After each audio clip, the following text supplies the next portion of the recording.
YCP మాజీ మంత్రి సోమిరెడ్డి చంద్రమోహన్ రెడ్డి నిరవధిక నిరాహార దీక్షను పోలీసులు భగ్నం చేశారు. 4 రోజులుగా వరదాపురంలో అక్రమ క్వారీ తవ్వకాలు జరిగే ప్రాంతంలో దీక్ష చేస్తున్నారు. సోమిరెడ్డి చేస్తున్న ప్రాంతానికి అక్రమార్కులు సుమారు 200 మంది హిజ్రాలు వైసీపీకి చెందిన వారిని పంపించి గందరగోళం సృష్టించారు. క్వారీలో ఉన్న భారీ యంత్రాలు వాహనాలను బయటకు పంపేందుకు ప్రయత్నించారు.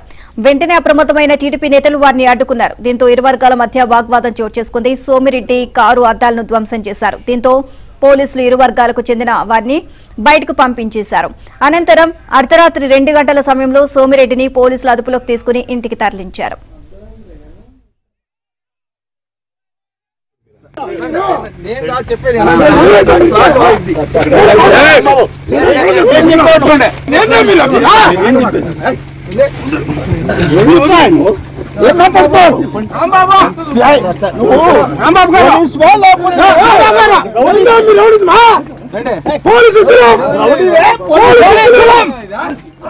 ప్రశాంతమైన నెల్లూరు జిల్లా కుంభకోణాలు, అక్రమాలు, మాఫియాలకి అడ్డాగా మారింది.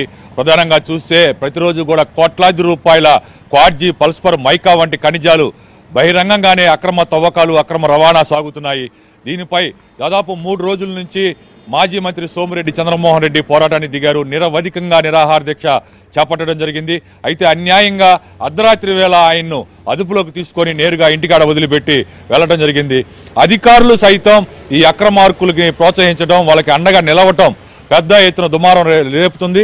ఈ క్వాడ్జీ కుంభకోణం దేశంలోనే అతిపెద్ద కుంభకోణంలో ఒకటిగా చెప్తున్నారు. మనతో పాటు మాజీ మంత్రి సోమిరెడ్డి ఉన్నారు. వారిని అడిగి మరిన్ని వివరాలు తెలుసుకుందాం. సార్, అసలు రాత్రి ఏం జరిగింది అక్కడ చూసే సిచ్యువేషన్? ప్రశాంతంగా జరుగుతుంది. ఈవినింగ్ 6-6:30కి హిజ్రాల్ని వాళ్ళు ఏదో కాంట్రాక్ట్, వాళ్ళకి ఇంత అమౌంట్ అని చెప్పి బస్సులో తీసుకొచ్చారు. వాళ్ళు మమ్మల్ని చూసి గతంలో మీరు ఏదో సాయం చేశారయ్యా అని చెప్పేసి ఆశీర్వదించి వెళ్ళిపోయినారు పాపం. అయినా పోలీసు వచ్చి మళ్ళీ హిజ్రాల్ని ముందు పెట్టి తీసుకొచ్చి ప్రయత్నం చేశారు. వాళ్ళు అట్లేం సాగలేదు. అక్కడ మాతో కూడా ఉన్న 300 మందిని మీరు వెళ్ళిపోండి, సార్కి మేము సెక్యూరిటీ ఇస్తాం, 5-6 మంది మాత్రమే ఉంటే ఆ సత్యాగ్రహాన్ని కొనసాగలేక మేము చూసుకుంటామని చెప్పి పచ్చి అబద్ధాలన్నీ రికార్డ్ అయిపోయినాయి. 2 సర్కిల్ ఇన్స్పెక్టర్ వేడుకొని ఓకే నేను కూడా యాక్సెప్ట్ చేశా, అందరినీ వెళ్ళిపోమన్నా.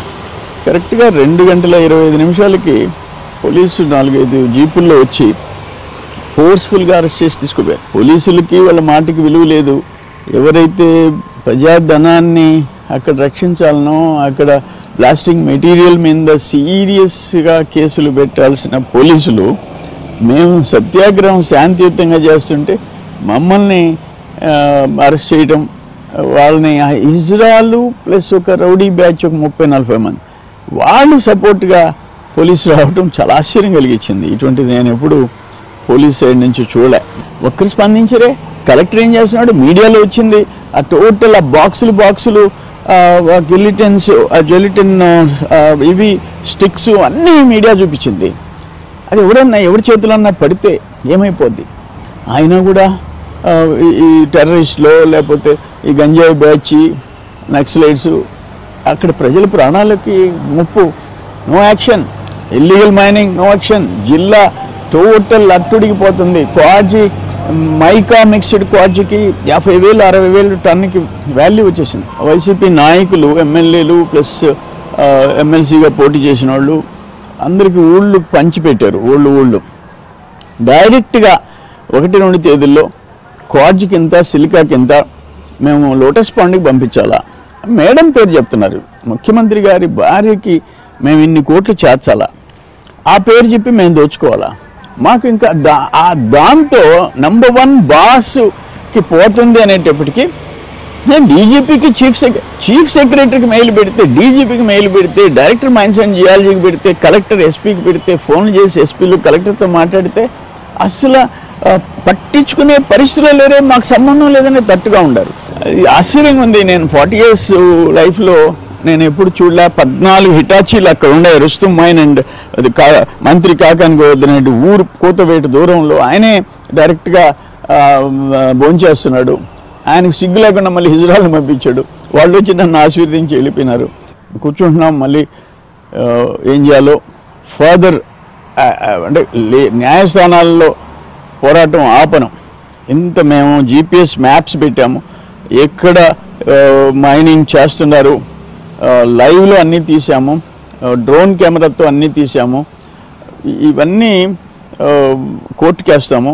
ప్లస్ సేమ్ టైం పార్టీ తరఫున ఎట్టు పోరాడాలో ఆ ఉద్యమ కార్యాచరణ కూడా యాక్షన్ ప్లాన్ తయారు చేస్తాం.